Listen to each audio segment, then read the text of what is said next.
Hello बच्चों, how are you? Fine, I am also fine. Welcome to your beautiful channel civics physics tutorial. आज हम लोग discussion करने वाले हैं class 12 chapter number 3 current electricity का। ये हमारा रहेगा lecture number 2। Okay, so lecture number 1 में हम लोगों ने इंट्रोडक्शन डिस्कशन किया था और करंट के बारे में डिस्कशन किया था। कुछ अच्छी अच्छी चीज़ें हम लोगों ने वहाँ देखी थी और लास्ट में हम लोगों ने डिस्कशन किया था करंट डेंसिटी के बारे में। उसका फॉर्मूला रहता था J is equal to I upon A. Is it clear? तो थोड़ा सा आगे बढ़ते हैं। So our next topic is Ohm's law. बहुत ही बढ़िया है। स्टैंडर्ड 9th में ये भी स्टैंडर्ड 10th में ये भी आप पढ़ चुके हैं ओम्स लॉ।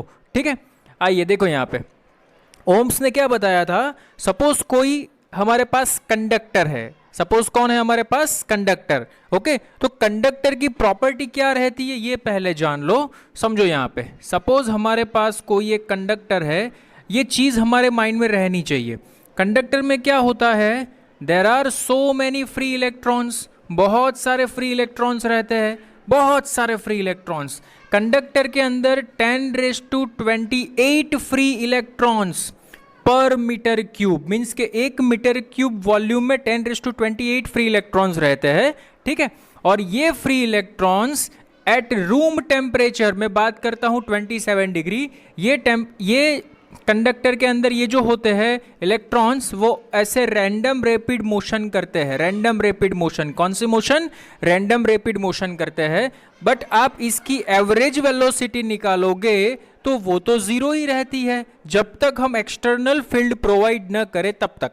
ठीक है, विदाउट एनी एक्सटर्नल फील्ड ये रैंडम रैपिड मोशन अंदर करते रहते हैं और उसकी एवरेज वेलोसिटी क्या रहती है? जीरो। सर एवरेज, अगर वो सोचो कि एक आयन का रोड पड़ा हुआ है ऐसे, ठीक है, और ये दौड़ रहा है अंदर आयन का रोड के अंदर there are so many free electrons. तो ये अंदर दौड़ते हैं। अगर इसकी वेलोसिटी एवरेज जीरो नहीं होती ना, तो आप जैसे इसको टच करते ना, शॉक लगता आपको। अरे समझ में आ रहा है? वो इलेक्ट्रिसिटी प्रोड्यूस नहीं कर सकते। ऐसे ही पड़े हैं, इलेक्ट्रिसिटी प्रोड्यूस नहीं कर सकते। ऐसे ऐसे घूमेंगे, फिर से वहीं आके बैठ जाएंगे। ठीक है, तो ये चीज़ ध्यान में रखना। जब तक हम कोई एक्सटर्नल सोर्स का मीनिंग होता है कोई बैटरी कनेक्ट कर दो तो वो एक्सटर्नल इलेक्ट्रिक फील्ड हो गई। ठीक है, तो जब तक एक्सटर्नल इलेक्ट्रिक फील्ड सप्लाई नहीं करते तो इसकी एवरेज वेलोसिटी क्या रहती है? जीरो। ठीक है, ये कंडक्टर की प्रॉपर्टी है, ये चीज़ ध्यान में रखना। हम लोग देखेंगे आगे। देखो यहाँ पे अकॉर्डिंग टू ओम्स कहाँ के थे? जर्मन फिजिसिस्ट जॉर्ज सिमोन्स ओम ने ऐसा बताया कि सपोज कोई कंडक्टर है।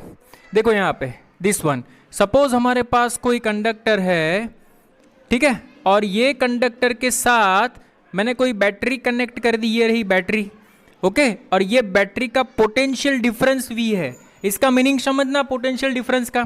पोटेंशियल डिफरेंस का मीनिंग क्या होता है?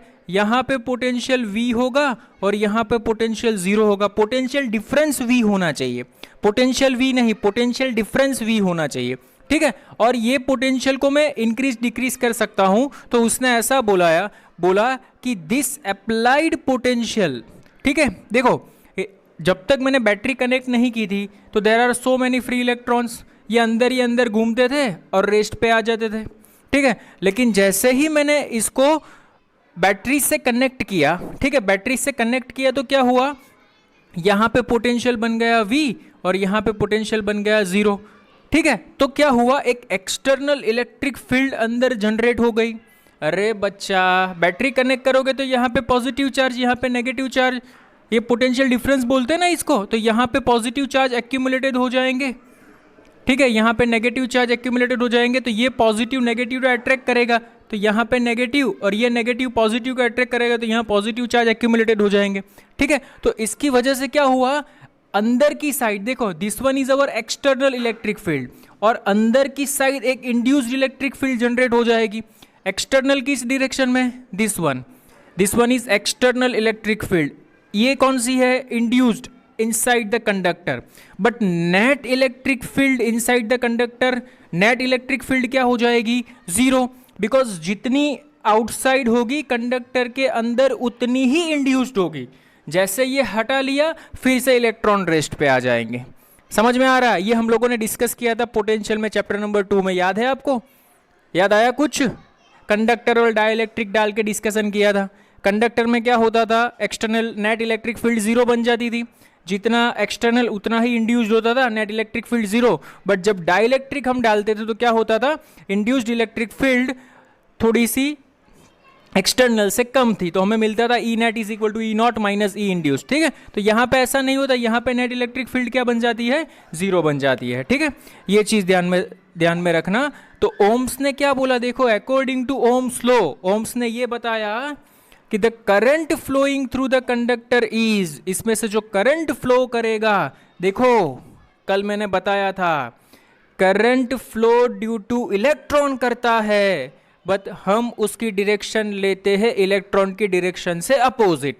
ठीक है, तो करंट फ्लो तो करेगा ऐसे ड्यू टू इलेक्ट्रॉन, बट मैं इसकी डायरेक्शन कैसे लूंगा, ऐसे लूंगा। ठीक है, तो current flowing through the electron is directly proportional to the applied potential difference. जितना पोटेंशियल डिफरेंस आप अप्लाइड करोगे उस हिसाब से यहां से करंट फ्लो करेगा। इज इट क्लियर, समझ में आया? अरे पोटेंशियल डिफरेंस हटा लो, करंट फ्लो होना बंद हो जाएगा। समझ में आया? पोटेंशियल डिफरेंस लगाया, करंट फ्लो होना स्टार्ट हो जाएगा। Is it clear? सर ये सब चलो समझ में आ गया, आपने जो भी बताया, चलो कि बैटरी लगाया तो करंट फ्लो होना स्टार्ट हो जाएगा, लेकिन सर ये करंट फ्लो होता कैसे है वो तो बताओ। देखो बताऊं क्या, इसमें जो भी मगजमारी वाला काम है ना वो बैटरी का है। देखो यहाँ पे आप लोगों ने इलेक्ट्रोकेमिस्ट्री पढ़ी है क्या, केमिस्ट्री में आता है इलेक्ट्रोकेमिस्ट्री करके। ठीक है, तो वहाँ पे आप लोगों ने सेल पढ़ते होंगे, सेल देखे है क्या, सेल को देखा है क्या आपने? ये पॉजिटिव टर्मिनल, ऐसा नहीं कि ये बड़ा डंडा मीन्स बड़ा डंडा और छोटा डंडा को मिलाओ सेल बन गया, ये इसको सिंबल है, बैटरी का क्या है, ये सिंबल है। सेल देखा है क्या? सर हम तो जब छोटे थे ना तब कहाँ पे वो इलेक्ट्रॉनिक्स वाले खिलौने आते थे, अभी आ रहे हैं, हमने सेल को कभी देखा ही नहीं। ऐसा है कोई बंदा? नहीं ना, सेल को देखा है ना। सेल में क्या होता है, एक पॉजिटिव टर्मिनल एक नेगेटिव टर्मिनल होता है। ठीक है, तो सोचो कि ये एक सेल है, ये इसका पॉजिटिव टर्मिनल, ये इसका नेगेटिव टर्मिनल, और इसका पोटेंशियल डिफरेंस कितना दिया है हमें, V दिया है।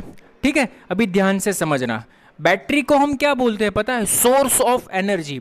बैटरी एक गोडाउन की तरह वर्क करता है। गोडाउन, हमारे पास सोचो कि हमारा कोई बिजनेस है, तो हमारा होलसेल का बिजनेस है, तो ये होलसेल के बिजनेस के लिए एक गोडाउन रहता है कि नहीं, तो सिमिलरली बैटरी एक गोडाउन की तरह वर्क करेगी।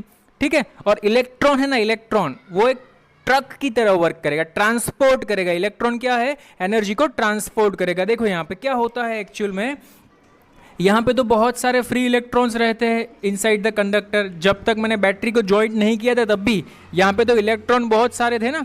अभी क्या होता है देखो यहाँ पे, जैसे ही मैंने, समझना, जैसे ही मैंने बैटरी को कनेक्ट किया, तो बैटरी को कनेक्ट किया तो यहाँ पे पोटेंशियल तो V बन गया, यहाँ पे पोटेंशियल क्या बन गया, जीरो। तो समझना, अगर इलेक्ट्रॉन है तो इस डायरेक्शन में जाएगा, लेकिन हम करंट की डायरेक्शन इलेक्ट्रॉन की वजह से नहीं, इलेक्ट्रॉन की अपोजिट चार्ज की वजह से होता है, तो करंट हमारा यहाँ से यहाँ फ्लो करेगा।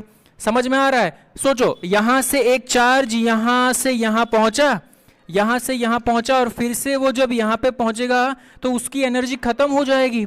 उसकी एनर्जी क्या हो जाएगी, खत्म हो जाएगी। अरे सोचो समझो, देखो यहाँ पे ये बैटरी है, बैटरी का काम क्या है, तुम्हारा जो गोडाउन है वो भरा हुआ है, तुम खाली ट्रक लेके आए, ट्रक में डाल दिया, तो यहाँ से ट्रक में डाल दिया, अभी तुम फुल हो गए। ठीक है, अभी फुल एनर्जी के साथ आप यहाँ से यहाँ गए। ठीक है, लेकिन आपके ऊपर तो यहाँ से यहाँ पहुंचे तो आपके ऊपर तो पॉजिटिव चार्ज है। ठीक है, करंट किसकी वजह से बहता है वो मुझे पता है, नेगेटिव, लेकिन मैं नेगेटिव की बात नहीं कर रहा हूं, मैं पॉजिटिव की बात कर रहा हूं। ठीक है, देखो यहाँ पे जैसे ही पॉजिटिव चार्ज अंदर एंटर होगा, जैसे ही पॉजिटिव चार्ज अंदर एंटर होगा, सोचो कि करंट यहाँ से यहाँ चार्ज फ्लो होता है तब भी करंट फ्लो होता है। तो देखो यहाँ से यहाँ चार्ज फ्लो हुआ, चार्ज यहाँ से जब फ्लो होता है कंडक्टर में, तो वो अपने में से एनर्जी लॉस करता है। ये चीज डालना, अपने में से एनर्जी को क्या करता है, लॉस करता है। जैसे ही वो चार्ज पार्टिकल, जैसे ही करंट कंडक्टर में से पास हुआ, अपनी एनर्जी जो यहाँ ट्रक में से एनर्जी भरी थी ना, वो एनर्जी उसने क्या कर दी, लॉस कर दी। वो फिर से एनर्जी लॉस करके यहाँ पे लटका हुआ मुंह लेके फिर से यहाँ पे आ गया। अभी यहाँ पे आएगा, उसकी एनर्जी जीरो, ठीक है, लेकिन ये बैटरी का ये टर्मिनल है ना, ये इसको खींच के ले जाएगा, चला मैं तेरे को फुल एनर्जी कर देता हूं, तो ये एनर्जी, ये वाला पार्टिकल फिर से यहां पे आ जाएगा और उसकी एनर्जी फिर से वापस बढ़ जाएगी। ठीक है, ये काम कौन करता है? बैटरी करती है। कौन करता है? बैटरी। इलेक्ट्रॉन को यहां से खींच, मींस के जो भी चार्ज पार्टिकल है उसको यहां से खींच के इसको फिर से चार्ज कर देगा। तो बैटरी का काम क्या होता है? फिर से चार्ज कर दिया, फिर से ये पार्टिकल यहाँ पे आ गया, फिर से ये घूमने लगा, फिर यहाँ पे आया, फिर यहाँ पे एनर्जी लो, फिर वो यहाँ पे आया, फिर से उसको इसका ट्रक फुल भर दिया, फिर से वो यहाँ पे आया। तो इस टाइप का रोटेशन चलता रहता है। अरे समझ में आया क्या? Is it clear? ओके, तो बैटरी देखो, एक्चुअल में बैटरी है ना इस टाइप की रहती है। आप लोगों ने डैनियल सेल, लेक्लान सेल, ठीक है, तो इसके अंदर जो होता है वो केमिकल रिएक्शन होता है। ओके, ये केमिकल प्रोसेस है इसके अंदर जो होती है वो, ठीक है। ये इसके दो टर्मिनल देखो, एक्चुअल में बैटरी को रिप्रेजेंट हम ऐसे करते हैं, लेकिन होता ऐसे है, एक कैथोड होता है, एक एनोड होता है, उसको हम सॉल्यूशन में डीप करते हैं, ठीक है। ये समझो, ये इंटरनल प्रोसेस है। कौन सी प्रोसेस है? इंटरनल प्रोसेस है, ठीक है। ये इंटरनल प्रोसेस है, ये नेगेटिव टर्मिनल ये वाला, ये पॉजिटिव टर्मिनल ये वाला, समझना। अभी नेगेटिव टू पॉजिटिव ये बैटरी के इनसाइड की प्रोसेस है। बैटरी के अंदर इलेक्ट्रिक फील्ड इस हिसाब से होती है, ठीक है। जब ये वाला चार्ज पार्टिकल यहाँ से यहाँ तक पहुँचा, सोचो ये वाला चार्ज पार्टिकल यहाँ पे पहुँचा, लेकिन यहाँ पे तो नेगेटिव चार्ज है, ठीक है। यहाँ पे कौन सा चार्ज है? Negative charge. ये पहुंचा वो पॉजिटिव चार्ज है, ठीक है। ये वाली प्लेट, ये वाला प्लेट इसको खींच के अंदर लेके आएगा, इसको खींच के अंदर लेके आएगा, लेकिन ये वाला प्लेट उसका अपोज करेगी। अरे भाई मैं क्यों तेरे को चार्ज दूं, ठीक है। लेकिन फिर भी हम वर्क डन करते हैं और इसको फिर से चार्ज करते हैं ताकि वो फिर से ऐसे घूम सके। अरे ये बैटरी की जगह ये बैटरी सोचो, इसमें केमिकल रिएक्शन होता है। कौन सा रिएक्शन होता है? केमिकल रिएक्शन होता है। ईएमएफ और इंटरनल रेजिस्टेंस आएगा, वो हम बाद में पढ़ेंगे, वो मैं आपको बाद में सिखाऊंगा। लेकिन अभी सोचो, यहाँ पे जो चार्ज पार्टिकल आया, यहाँ से जो करंट फ्लो करके यहाँ पे जो चार्ज पार्टिकल आया, ठीक है, तो यहाँ पे इसकी एनर्जी कितनी है? 0 एनर्जी यहाँ पे वो खत्म करके आया, ठीक है। यहाँ पे जो वो एनर्जी खत्म करके आया, इसको एनर्जी कौन प्रोवाइड करेगा? बैटरी प्रोवाइड करेगी। जैसे ही इसको खींच के यहाँ पे लाएंगे, ये पार्टिकल यहाँ पे निकला, समझ में आ रहा है क्या? ठीक है, अभी ये फुल चार्ज एनर्जी है, फिर से वो ये फुल चार्ज पार्टिकल यहाँ से निकला, कंडक्टर में से फ्लो करेगा, तो कंडक्टर में से वो एनर्जी लॉस करेगा हीट के फॉर्म में। किसके फॉर्म में एनर्जी लॉस करेगा? हीट के फॉर्म में एनर्जी लॉस करेगा। फिर से वो यहाँ पे इस एंड पे आएगा, तो एनर्जी 0। अरे धीरे धीरे यहाँ पे लटका हुआ मुंह लेके आ जाएगा, एनर्जी क्या हो जाएगी? 0 हो जाएगी, ठीक है। बैटरी का वर्किंग समझ में आया? बैटरी चार्ज प्रोड्यूस नहीं करती, बैटरी चार्ज जनरेट नहीं करती, बैटरी सिर्फ इलेक्ट्रॉन को एक प्लेस से दूसरे प्लेस तक पहुंचाने में हेल्प करती है एनर्जी दे के। Is it clear? ओके, तो ये बैटरी का वर्किंग था जो हमारे माइंड में रहना चाहिए। आई होप आपको अच्छे से समझ में आ गया होगा बैटरी किस हिसाब से वर्क करती है वो, ठीक है। आइए चलिए, okay, according to Ohm's law V is directly proportional to I, so we will write. देखो यहाँ पे क्या होता है, मैंने यहाँ पे भी एक सिंबल ड्रॉ किया है। ये कंडक्टर और रेजिस्टर जो भी कर मान लो, मान सकते हो आप, ठीक है। ये कंडक्टर है। नाउ सोचो, जैसे ही मैंने पोटेंशियल में डिफरेंस, पोटेंशियल इंक्रीज किया करंट इंक्रीज हुआ, पोटेंशियल डिक्रीज किया करंट डिक्रीज हुआ। पोटेंशियल को इंक्रीज करोगे करंट इंक्रीज होगा, पोटेंशियल को डिक्रीज करोगे करंट डिक्रीज होगा। तो ये चीज ध्यान में रखना, V is directly proportional to I। तो मैं ऐसा लिख सकता हूं, प्रोपोर्शनलिटी रिड्यूस किया तो V is equal to RI, तो V अपन I is equal to constant. ये चीज ध्यान में रखना, वेरी वेरी मोस्ट IMP, ठीक है। इसका जो रेशियो मैंने निकाला, तो एक कांस्टेंट टर्म को बोला मैंने रेजिस्टर। ये रेजिस्टर है, वो पोटेंशियल के ऊपर भी डिपेंडेंट नहीं है, करंट के ऊपर भी डिपेंडेंट नहीं है। सर ऐसा थोड़ी ना होता है, हमने तो पढ़ा था। यहाँ पे R है, अगर करंट है तो ये R और I में इन्वर्सली प्रोपोर्शनलिटी का रिलेशन है। R बड़ा होगे करंट डिक्रीज होगा, R बड़ा होगे वोल्टेज इंक्रीज होगा। अरे नहीं बच्चा, ये दोनों में इंटर रिलेशन है।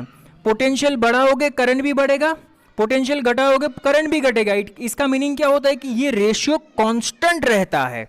ये रेशियो क्या रहता है? कांस्टेंट रहता है, ये रेशियो क्या रहेगा आपका, कांस्टेंट रहेगा। समझ में आया? ये चीज माइंड में डाल देना, नोट करके लिख लेना, वहां पे अपने दिमाग में भी छाप लेना। ये जो रेजिस्टर है वो पोटेंशियल पे और करंट पे डिपेंड नहीं करता। सर किसके ऊपर डिपेंड करता है? ये डिपेंड करेगा length of the conductor, area of the cross sectional of the conductor. Is it clear? Cross sectional area of the conductor and length of the conductor. These are the two most amazing चीज for resistor. ये चीज ध्यान में रखना। किसके ऊपर dependent करे रहता है resistor? Length of the conductor and cross sectional area of the conductor. Very very most IMP. Okay, hit line. Now see here, resistor का सिंबल हम इसको इस तरह रिप्रेजेंट करते हैं, ठीक है। Its value is independent of voltage and I, V और आई पे डिपेंड नहीं करती। ये सब हम लोगों ने देखा, ठीक है। नाउ सी हियर, देखो यहाँ पे देयर आर टू टर्मिनल, यहाँ पे पोटेंशियल V1 है, यहाँ पे पोटेंशियल V2 है, ठीक है। V1 is greater than V2, ये हायर पोटेंशियल है, ये लोअर पोटेंशियल है। देखो हम लोगों ने पढ़ा था टेम्परेचर कहाँ से कहाँ फ्लो करेगा, हायर टू लोअर।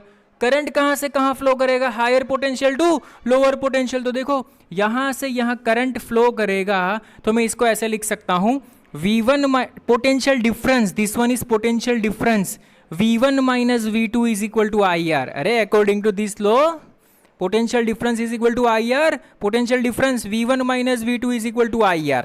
समझ में आ रहा है क्या? V1 minus V2 is equal to IR। Sir ये पोटेंशियल डिफरेंस क्या चीज़ है बताइए ज़रा। देखो यहाँ पे सपोज एक बैटरी है हमारे पास, क्या है हमारे पास? बैटरी। इसका पोटेंशियल 5 वोल्ट है। कितना है? पोटेंशियल डिफरेंस 5 वोल्ट है। तो इसका मीनिंग यह होता है यहाँ पे 0 वोल्ट, यहाँ पे 5 वोल्ट। अरे समझ में आया? यहाँ पे 0 वोल्ट, यहाँ पे 5 वोल्ट। देखो यहाँ पे सपोज सेम हमारे पास एक बैटरी है, इसका पोटेंशियल हमें दिया है 6 वोल्ट, बट यहाँ पे है 2 वोल्ट, इस एंड पे पोटेंशियल 2 वोल्ट है। तो पोटेंशियल डिफरेंस कितना है? 6 वोल्ट। तो यहाँ पे कितना होना चाहिए? 8 वोल्ट। 8 माइनस 6 आ गया। अरे समझ में आया क्या? ओके देखो सपोज ऐसा दिया है, ये वायर है, यहाँ पे पोटेंशियल हमें दिया है -2 वोल्ट और बैटरी का पोटेंशियल दिया है 10 वोल्ट। बोलो हायर पोटेंशियल कितना होगा?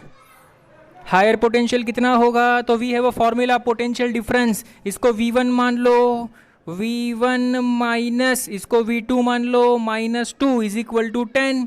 सो V1 is equal to minus minus +2 सामने की ओर चला जाएगा, यहाँ पे क्या आ जाएगा? 12। अरे समझ में आया क्या? नहीं आया? ओके चलो ऐसे ही समझो। देखो यहाँ पे मुझे क्या चाहिए? पोटेंशियल डिफरेंस कितना वोल्ट चाहिए? 10 वोल्ट। पोटेंशियल डिफरेंस कितना चाहिए? 10 वोल्ट, ठीक है। नाउ सी हियर, यहाँ पे मुझे 6 वोल्ट चाहिए था, यहाँ पे 8 था, तो 8 माइनस 2 6 आ गया, ठीक है। तो यहाँ पे क्या रखूँगा? यहाँ पे क्या रखूँगा? इसमें से इसको माइनस करना है, ठीक है। तो देखो अगर मैंने यहाँ पे 8 रख दिया, क्या रख दिया? 8। देखो यहाँ पे तो 8 minus 2, what is the answer? 10 volt. अरे इज इट क्लियर? समझ में आया? पोटेंशियल डिफरेंस ये क्या रिप्रेजेंट करता है? पोटेंशियल डिफरेंस जरूरी नहीं कि यहाँ पे 0 ही हो, कोई बार 6 दे दे, पोटेंशियल 16 दे दे, तो यहाँ पे कितना होना चाहिए वो हमें पता होना चाहिए। Is it clear? कोई प्रॉब्लम नहीं ना? तो ये चीज़ ध्यान में रखना। ओके ओम्स लॉ हम पढ़ तो लेते हैं, लेकिन इसकी जो छोटी छोटी बातें हैं वो हमारे माइंड में रहनी चाहिए। Okay so this one is Ohm's law. Okay battery क्या है वो मैंने आपको बताया, battery is a source of energy. उसके बाद क्या हुआ? देखो यहाँ पे हमें ये टर्म मिला V/I is equal to R, ठीक है। बाद में मैंने क्या किया? बाद में मैंने V वर्सेस I का ग्राफ प्लॉट किया, V वर्सेस I, ठीक है। तो मैंने आपको बताया था Y ग्राफ को किसके साथ कंपेयर करो? Y is equal to mx, okay. तो इसको कंपेयर करो V is equal to RI, y axis पे पोटेंशियल, x एक्सिस पे करंट, तो स्लोप कितना मिला? रेजिस्टेंस। तो ये मुझे स्लोप मिला, ये स्लोप मुझे मिलता है रेजिस्टर R, स्लोप मुझे मिला रेजिस्टर R। हम स्लोप को थीटा से भी रिप्रेजेंट कर सकते हैं, तो मैं इसको ऐसे लिख सकता हूँ R is equal to otherwise slope M is equal to tan theta is equal to R। बहुत ही बढ़िया फॉर्मूला मिला, tan theta is directly proportional to R। Otherwise r is directly proportional to tan theta, r is directly proportional to tan theta. इसका meaning क्या होता है, जैसे जैसे स्लोप इंक्रीज होता जाएगा वैसे वैसे रेजिस्टर इंक्रीज होता जाएगा। अरे समझ में आ रहा है क्या? Is it clear? यहाँ से एमसीक्यू निकलते हैं, ध्यान में रखना। अगर दो v वर्सेस i में हमें दो ऐसे ग्राफ दिए, एक 30 डिग्री पे दिया है, एक 60 डिग्री पे दिया है, पूछेंगे फाइंड द रेशियो, तो r1/r2 is equal to tan 30/tan 60। अरे समझ में आ रहा है क्या? आई होप आपको अच्छे से समझ में आ रहा होगा। ठीक है, एनर्जी के साथ पढ़ना, एनर्जी ड्रिंक लेने की ज़रूरत नहीं, अपने आप को मोटिवेट करते रहना। ठीक है, पढ़ने में बहुत मज़ा आएगा आपको भी। Okay, so this one is the Ohm's law, ये चीज़ ध्यान में रखना, वेरी वेरी मोस्ट आईएमपी, क्योंकि ये लगता इजी है लेकिन जब इसकी एप्लीकेशन में हम आगे यूज़ करेंगे बहुत मज़ा आने वाला है करंट इलेक्ट्रिसिटी में। ठीक है, so please first of all pause the screen and note it down, Ohm's law. Next topic is बहुत ही बढ़िया, बहुत ही इंटरेस्टिंग टॉपिक है जिसको हम बोलते हैं ड्रिफ्ट वेलोसिटी। कौन सी velocity? Drift velocity. Okay sir, हम लोगों ने एक मूवी देखी थी, उसमें वो ड्रिफ्टिंग वर्ड आता है, वही drift velocity. Fast and furious में करते हैं ना ड्रिफ्ट। Okay, drift velocity. देखो ये किस टाइप का कंसेप्ट है, सोचो कि आप प्लेटफॉर्म पे खड़े हुए हो, रेलवे प्लेटफॉर्म पे खड़े हुए हो, एक ट्रेन आ रही है, ठीक है, और ट्रेन में से आपको अंदर जाना है और बहुत सारे लोग हैं उसको बाहर निकलना है। समझ में आ रहा है क्या? तो आपको कहाँ से गुजरना है? बहुत सारे लोग आ रहे हैं और उसके सामने से आपको चढ़ना है ट्रेन में। Is it clear? सर मैं तो हमेशा रिजर्वेशन करा के जाता हूँ, भीड़ बहुत कम होती है। अरे सोचो, कई बार जनरल कोच में चले जाओ। ठीक है, जनरल कोच में क्या होता है, कई सारे लोग वहाँ से निकल रहे होते हैं और हमें ऊपर चढ़ना होता है, तो हम क्या करते हैं, एक दूसरे के साथ कोलाइड कर करके हमें जहाँ पहुँचना है वहाँ तक हम पहुँच जाते हैं। ठीक है, तो वो जिस वेलोसिटी से आप पहुंचते हो ना, that is known as drift velocity, उसको हम क्या बोलते हैं? Drift velocity. आइए चलिए, बहुत ही बढ़िया कंसेप्ट है, समझते हैं। देखो यहाँ पे इनिशियल लेवल पे क्या होता है, suppose there is a one conductor, ये कंडक्टर है, ठीक है, तो कंडक्टर में बहुत सारे फ्री इलेक्ट्रॉन्स रहते हैं, लेकिन मैं एक इलेक्ट्रॉन की बात करूंगा, बाद में हम एवरेज ले लेंगे। क्या ले लेंगे? एवरेज। ठीक है, तो देखो यहाँ पे कोई एक इलेक्ट्रॉन है, ये रहा, ठीक है, देखो करंट किसकी वजह से फ्लो करेगा? पॉजिट्रॉन। जो इलेक्ट्रॉन की मैं बात कर रहा हूं उससे उल्टा ले लेने का। चलो सर पॉजिट्रॉन लो ना, कौन मगजमारी करेगा, चलो मैं पॉजिट्रॉन ले लिया। ठीक है, सोचो यहाँ पे एक E+ है, ठीक है, नाउ समझना, एट रूम टेम्परेचर। कहाँ पे? At room temperature. देखो मैंने बोला था रूम टेम्परेचर पे ये लोग क्या करते हैं, रैंडम रैपिड मोशन करते रहते हैं एंड सर्टेन, फिर से वही पोजीशन पे आके रुक जाते हैं। उसने जर्नी यहाँ से स्टार्ट किया था, यहाँ से स्टार्ट किया था, फिर से ये यहीं पे आके रुक गया, तो इसकी एवरेज वेलोसिटी कितनी निकलती है? 0। At room temperature average velocity of free electrons क्या रहेगी? 0। कोई फर्क नहीं पड़ेगा।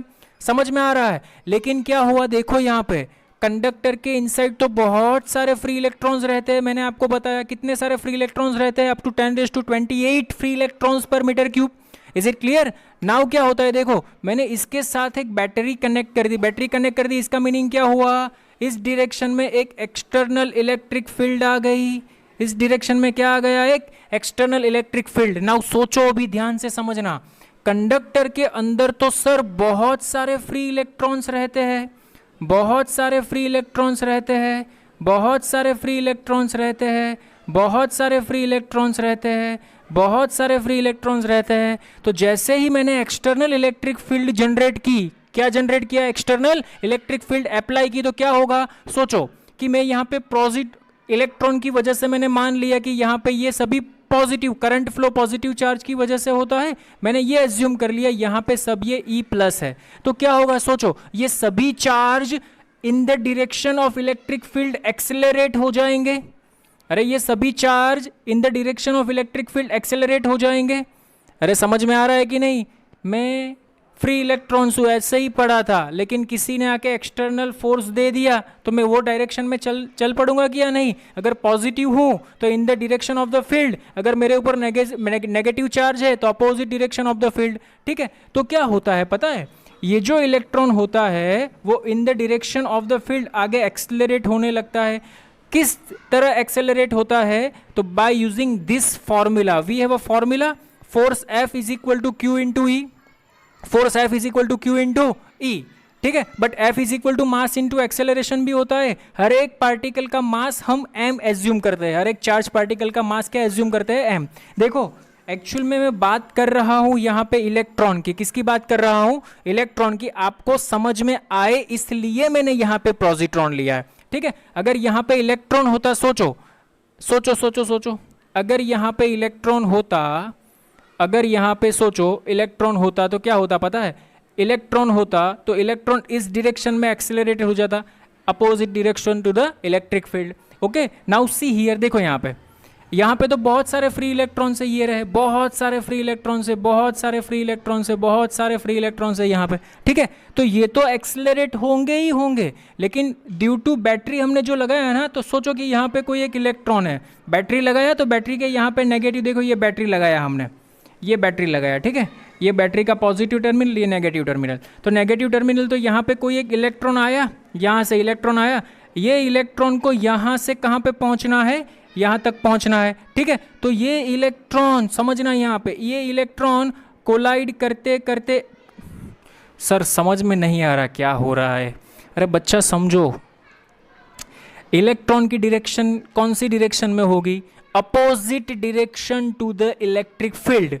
पॉजिट्रॉन की डायरेक्शन कौन सी होगी, in the direction of the electric field. तो ये इलेक्ट्रिक फील्ड एक्सटर्नल है, अगर पॉजिट्रॉन होता तो ये डायरेक्शन में जाता, यहाँ पे कौन है, इलेक्ट्रॉन है, तो बट ऑब्वियस है यहाँ से यहाँ पे आएगा, ठीक है। ये वाले इलेक्ट्रॉन को यहाँ से यहाँ पहुँचना है, बट यहाँ पे बहुत सारे इलेक्ट्रॉन्स की भीड़ है, अप टू 10⁻28 इलेक्ट्रॉन की भीड़ है, ठीक है। तो एक इलेक्ट्रॉन को अगर यहाँ से यहाँ पहुँचना है तो ये सभी इलेक्ट्रॉन के साथ ये कोलाइड कर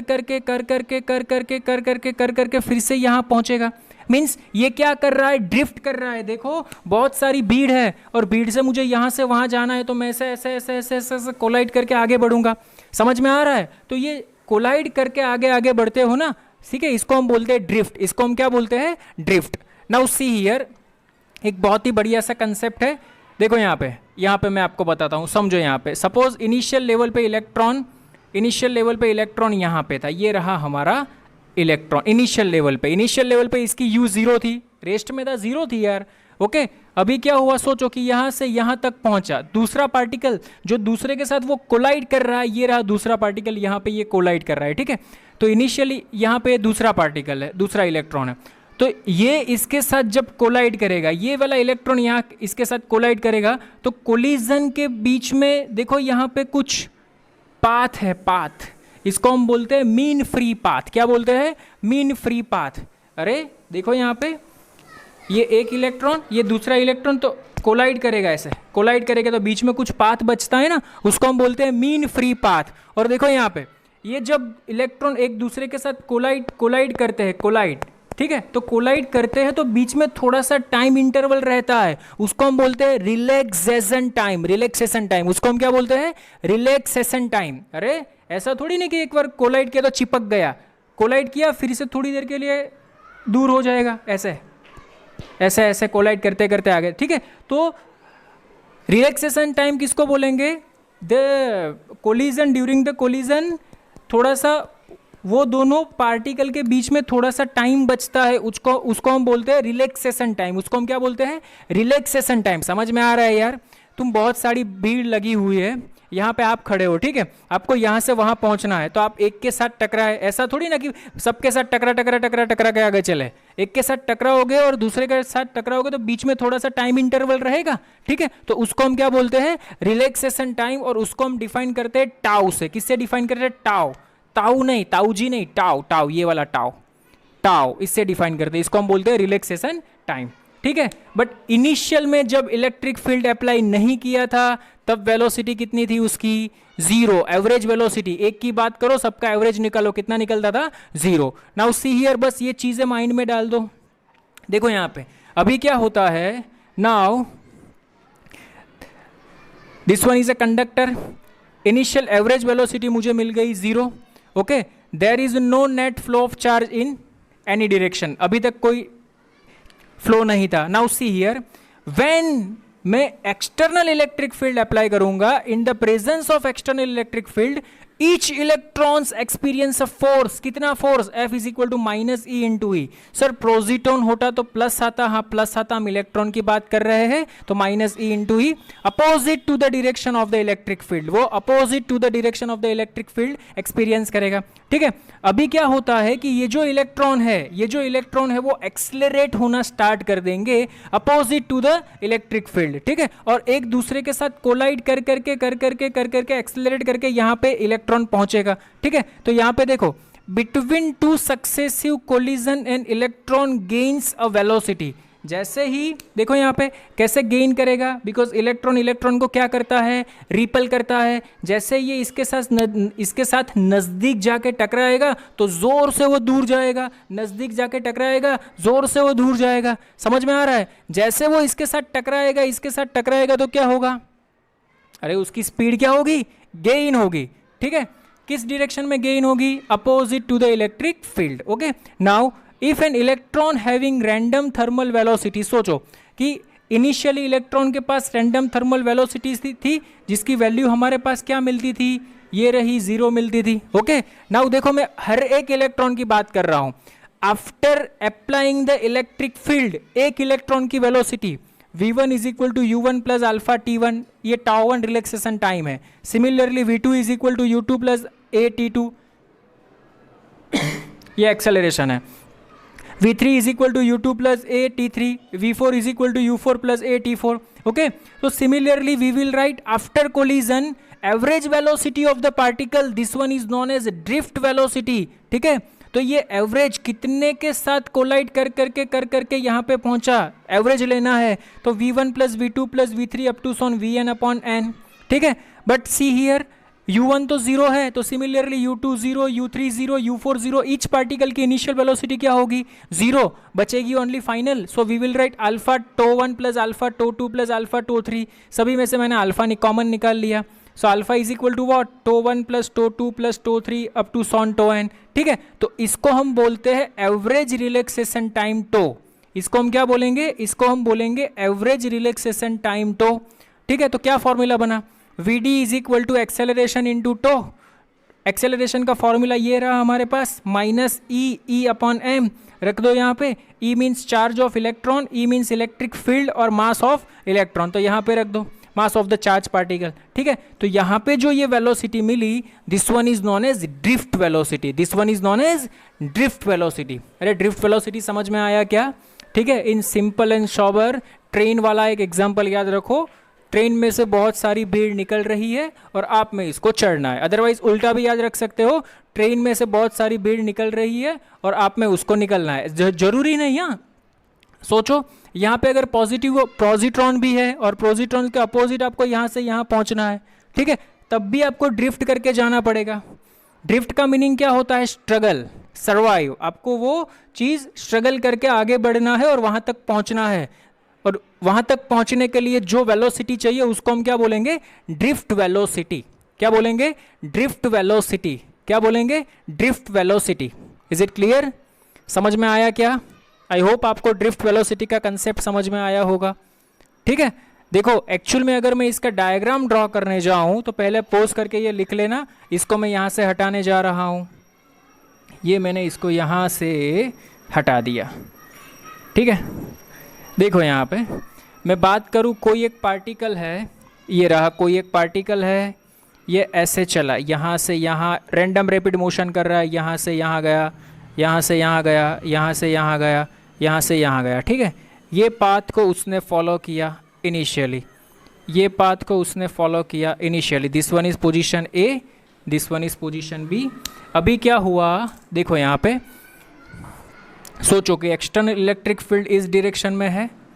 ठीक है, तो ये इलेक्ट्रॉन का अगर हम पाथ एज्यूम करें तो ये यहाँ से यहाँ गया, ऐसे यहाँ से यहाँ गया। ठीक है, यहाँ से फिर यहाँ गया। ठीक है, यहाँ से फिर यहाँ गया। ठीक है, यहाँ से फिर यहाँ गया, यहाँ से फिर यहाँ गया। देखो ये इसकी पोजीशन आ गई, तो इतना उसने ड्रिफ्ट किया। क्या किया, इतना उसने drift, B B dash is equal to drift, अपने प्लेस में थोड़ा सा चेंज किया after applying the external electric field.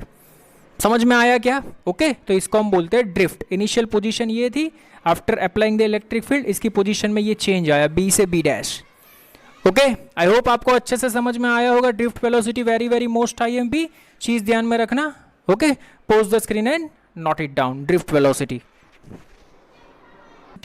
और उसका फॉर्मूला प्रूव किया, VD is equal to minus e, capital E upon M। Okay, देखो यहाँ पे आगे बढ़ते हैं इसमें।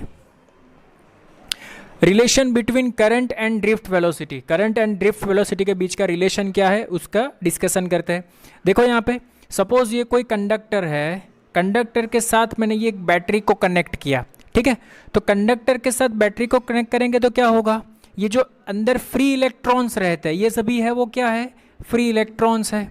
इसके अंदर जो फ्री इलेक्ट्रॉन्स रहते हैं वो देखो यहाँ पे पॉजिटिव, तो यहाँ पे पॉजिटिव और यहाँ पे negative, means inside the conductor इस डायरेक्शन में एक इलेक्ट्रिक फील्ड जनरेट होगी, दिस वन, ये डायरेक्शन में। तो इलेक्ट्रॉन किस डायरेक्शन में फ्लो होंगे, opposite to the electron, opposite to the electric field. तो ये सभी इलेक्ट्रॉन्स है। अरे देखो यहाँ पे बैटरी कनेक्ट किया तो यहाँ पे पॉजिटिव, मीन्स यहाँ पे पॉजिटिव यहाँ पे नेगेटिव, तो इस डायरेक्शन में इलेक्ट्रिक फील्ड जनरेट हो गई। तो इलेक्ट्रॉन कौन सी डायरेक्शन में दौड़ेंगे, इस डायरेक्शन में दौड़ने लगेंगे। तो ये सभी इलेक्ट्रॉन्स अपोजिट टू द, ये इलेक्ट्रिक फील्ड है, opposite to the electric field दौड़ने लगे, ठीक है। तो देखो करंट किस डायरेक्शन में फ्लो होने लगा, इलेक्ट्रिक करंट इस डायरेक्शन में फ्लो होने लगा। लेकिन हम तो कन्वेंशनल करंट को मानते हैं, कन्वेंशनल करंट कौन सी डायरेक्शन में दौड़ेगा, ये डायरेक्शन में दौड़ेगा। तो देखो यहाँ से ये आई लिखा है ना, वो यहाँ से कन्वेंशनल करंट फ्लो होना स्टार्ट हो गया, कन्वेंशनल करंट फ्लो होना स्टार्ट हो गया। ये कब फ्लो होना स्टार्ट हुआ, जब हमने कंडक्टर को V पोटेंशियल डिफरेंट की बैटरी के साथ कनेक्ट किया, तब इसके इनसाइड क्या हुआ, इसके इनसाइड एक इलेक्ट्रिक फील्ड सेटअप हुई। Due to that electric field electron flow होना स्टार्ट हो गए। सोचो कि ये जो कंडक्टर है उसका क्रॉस सेक्शनल एरिया A है और इसकी लेंथ कितनी है, L है। तो मैं इसको ऐसे लिख सकता हूँ, electric field setup inside the conductor E is equal to V upon L, हमने पढ़ा था सेकेंड चैप्टर में, V is equal to ED, तो E is equal to V upon L। Now under the influence of electric field, ये जो free electrons है वो opposite direction में फ्लो होना स्टार्ट हो जाएंगे। Under the influence of electric field free electrons begin to drift opposite to the electric field. Now see here, एक नया टर्म आता है जिसको हम बोलते हैं चार्ज डेंसिटी। क्या बोलते हैं, चार्ज डेंसिटी। क्या बोलते हैं, चार्ज डेंसिटी। उसको हम N से डिफाइन करते हैं। डेंसिटी का मीनिंग क्या होता है हम लोगों को पता है, देखो हम लोगों ने चैप्टर नंबर 1 में पढ़ा था, charge density rho is equal to m/v, ठीक है। लेकिन यहाँ पे चार्ज डेंसिटी को हम ऐसे डिफाइन करेंगे, number of charge density is equal to number of electron per unit volume. Number of electron एक वॉल्यूम में, 1 यूनिट वॉल्यूम में कितने नंबर ऑफ इलेक्ट्रॉन है उसको हम बोलेंगे चार्ज डेंसिटी, ठीक है। नाउ सी हियर, मुझे निकालना है कि ये जो कंडक्टर है इसमें कितने फ्री इलेक्ट्रॉन्स फ्लो कर रहे हैं। तो नंबर ऑफ इलेक्ट्रॉन को सब्जेक्ट बना दो। So number of electron is equal to n into volume. तो number of electron in length L means this length n into volume. Volume कितना होगा, length of the conductor L and cross sectional area A, so we will write NaL। अरे समझ में आया, n means charge density, n means charge density. Okay, now see here, total charge contain in length L, total charge कितना होगा, ठीक है। Total charge Q is equal to इसको E के साथ मल्टीप्लाई कर दो, इसको किसके साथ मल्टीप्लाई कर दो, E के साथ ये तो डेंसिटी मिली ना मुझे, ये क्या मिला मुझे, number of electrons in length L length में इतने इलेक्ट्रॉन्स होंगे। मुझे इसके ऊपर का चार्ज फाइंड करना है। क्या फाइंड करना है, चार्ज फाइंड करना है, ठीक है। तो charge is equal to what, NaL, इसके साथ चार्ज को मल्टीप्लाई कर दो। तो चार्ज मैंने लिख दिया, इलेक्ट्रॉन है तो ENaL। ओके, नाउ मुझे ये फाइंड करना है कि ये जो इलेक्ट्रॉन है उसको यहाँ से यहाँ आने में कितना टाइम लगता है। तो we have a formula, time is equal to distance upon speed. Distance कितनी है, लेंथ L, और स्पीड कितनी, तो ड्रिफ्ट वेलोसिटी है हमारे पास, मैंने लिख दिया VD, drift velocity VD। Is it clear? Now see here, बोलो करंट, और मुझे करंट और ड्रिफ्ट वेलोसिटी में रिलेशन निकालना है। तो we have a formula, I is equal to Q/T। Q is equal to how much, this one, NeAL, time T is equal to L upon VD। देखो यहाँ से L कैंसल, VD ऊपर चला जाएगा, मोस्ट IMP फॉर्मूला बन गया। देखो बहुत सारा MCQs यहाँ से निकल सकता है। I is equal to NEAVD, I is equal to NEAVD, N is equal to charge density, E is equal to charge of electron और proton, A is equal to area of cross sectional, VD is equal to drift velocity, I is equal to current. समझ में आया? This is the relation between current and drift velocity. Very very most IMP। अरे समझ में आया क्या? Is it clear? I hope आपको अच्छे से समझ में आया होगा। Very very most IMP theory board के पर्पज से भी, ठीक है, और फॉर्मूला भी याद रखना। नाउ अगर मुझे ड्रिफ्ट वेलोसिटी और करंट डेंसिटी का रिलेशन चाहिए तो A को नीचे लाओ, A को नीचे लाओ, I अपन है, current density J is equal to I upon है, so we will write J is equal to I upon A। तो क्या बचा मेरे पास? ENVD, तो J is equal to ENVD। This one is also good formula, ध्यान रखना। Okay तो यहाँ पे हमने बहुत ही सुपर क्लासिक फॉर्मूला प्रूव किया, I is equal to NEAVD। Is it clear? Okay now see here, इसके बाद आता है deduction of Ohm's law. Sir हमने ओम्स लॉ तो पढ़ लिया, V is equal to IR। अरे वो ओम्स लॉ नहीं था, यहाँ से हम डिड्यूस करेंगे रेजिस्टेंस कितना निकलता है। This one is the Ohm's law, ठीक है।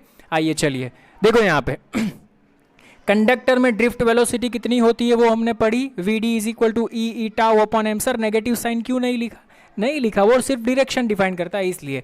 VD is equal to E tau upon M, ठीक है। वेक्टर का कंसेप्ट में यूज करता तो लिखता है, यहाँ पे नहीं लिखा मैंने। नाउ सी हियर, देखो यहाँ पे इलेक्ट्रिक फील्ड में कंडक्टर की बात कर रहा हूँ, तो inside the conductor electric field कितनी रहती है? V upon L। V means क्या? ये पोटेंशियल है, ध्यान में रखना, पोटेंशियल V। तो E की जगह पे V बाई L रिप्लेस कर दो, E की जगह पे रिप्लेस कर दिया V बाई L, बाकी सब as it is. We also know that I is equal to, ये हमने प्रूव किया NEAVD। I is equal to क्या प्रूव किया हमने? NEAVD। और ये हमारे पास था ड्रिफ्ट वेलोसिटी, ये दोनों का मैंने यूज किया। देखो यहाँ पे VD की वैल्यू यहाँ पे ये रिप्लेस कर दो, VD की वैल्यू मैंने रिप्लेस कर दी, तो I is equal to NEA as it is. VD की ये पूरी वैल्यू रिप्लेस कर दो, ठीक है। तो देखो यहाँ पे क्या बचता है, ये पोटेंशियल है, अरे ये पोटेंशियल है V, ये I नीचे चला जाएगा, V अपॉन I, तो ML ऊपर आ गया, ML नीचे क्या बचा? NE square tau into A, ठीक है। तो ये मुझे मिल गया V upon I is equal to some constant term. देखो यहाँ पे at fixed temperature ML NE tau A, ये सभी क्वांटिटी क्या रहेगी? कांस्टेंट रहेगी। तो इसको हम क्या बोलते हैं? रेजिस्टर बोलेंगे। क्या बोलेंगे इसको हम? Resistor. V upon I is equal to some constant, ये कांस्टेंट को हम क्या बोलते हैं? रेजिस्टर। देखो यहाँ पे at a fixed temperature M mass, L length of the conductor, N charge density, E means charge of electron, tau means relaxation time and A means cross sectional area, all have constant value. So V upon I is equal to constant, और ये R की value क्या मिली हमें? ML upon NE square tau upon A। Very very most IMP formula ध्यान रखना, ML upon NE square tau into A is the resistance of the conductor। तो ये conductor का मुझे रेजिस्टेंस कितना मिला? रेजिस्टेंस आप यहाँ पे लिख सकते हो, ये चीज़ ध्यान में रखना, R is equal to ML upon NE square tau into A। Resistance, okay, resistance कुछ भी बोल सकते हो, ये रेजिस्टर इतना मिला। ओके यहाँ से हम निकालेंगे रेजिस्टिविटी, पहले इतना नोट कर लो।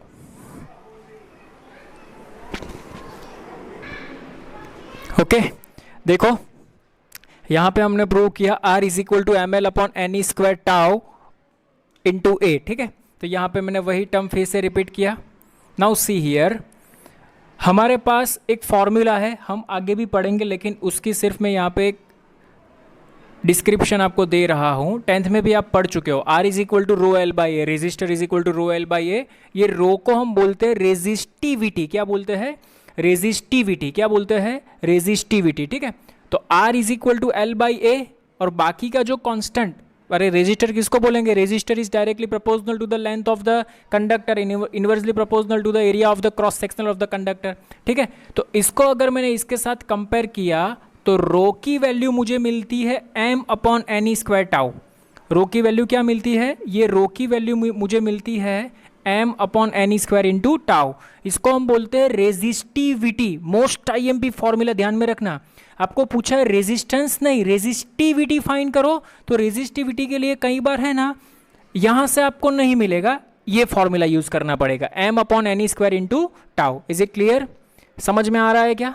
Okay, now see here, relation between current density sigma, sigma इसको हम बोलते हैं कंडक्टिविटी, रेजिस्टिविटी को हम ऐसे लिखते हैं 1/ρ, तो सिग्मा, ये दोनों इनवर्सली प्रोपोर्शनलिटी में है। अगर 1/ρ को हम बोलेंगे रेजिस्टिविटी, तो सिग्मा को हम बोलेंगे कंडक्टिविटी। अच्छा बुरा अपोजिट है, समझ में आया क्या? Is it clear? ओके, देखो यहाँ पे अगर मैं इलेक्ट्रॉन की बात करूं तो for electron charge Q is equal to उसके ऊपर माइनस चार्ज रहता है, ठीक है। तो ड्रिफ्ट वेलोसिटी का फॉर्मूला क्या आएगा, ये हम लोगों ने देखा, -e tau upon m। Current density का फॉर्मूला देखो यहाँ पे मैंने लिखा है J is equal to E n VD, ठीक है। तो J is equal to n as it is, electron के ऊपर चार्ज -e, तो -e आ गया, और VD ड्रिफ्ट वेलोसिटी, तो ड्रिफ्ट वेलोसिटी मैंने यहाँ पे लिख दी। समझ में आ रहा है क्या? J का फॉर्मूला क्या है, J is equal to NeVD। Charge कौन सा है, नेगेटिव, तो नेगेटिव चार्ज, ड्रिफ्ट वेलोसिटी उठा के यहाँ पे रख दिया, तो क्या बना देखो यहाँ पे n minus minus plus e into E square tau upon m into E, ठीक है। तो यहाँ से मुझे दिखाई दे पड़ता है ये वाला टर्म तो रेजिस्टिविटी का है, चेक करो, 1/ρ, ये वाला टर्म 1/ρ है, चेक करो चेक करो चेक करो, ये रहा देखो, ρ is equal to m upon this one, तो n square tau upon m is equal to 1/ρ रहेगा, तो इसकी जगह पे मैं 1/ρ लिख सकता हूँ क्या, ठीक है। तो एक बहुत बढ़िया सा फॉर्मूला मुझे मिला, ठीक है। रो को यहाँ पे आने दो, तो electric field is equal to ρ into J, otherwise आप 1/ρ को क्या लिख सकते हो, सिग्मा, तो यहाँ पे लिख सकते हो J is equal to sigma into V, J is equal to sigma into E, J is equal to sigma into E. इसको आप बोलते हो, इसको आप बोलते हो vector form of Ohm's law. क्या बोलते हैं हम, vector form of Ohm's law. Ohm's law का ये वेक्टर फॉर्म है, ये चीज ध्यान में रखना, कई बार पूछते हैं क्वेश्चन में। Okay, define the vector form of Ohm's law, तो this one is vector form of Ohm's law. यहां से हमने स्टार्ट किया और यहां पे खत्म हो गया। Is it clear?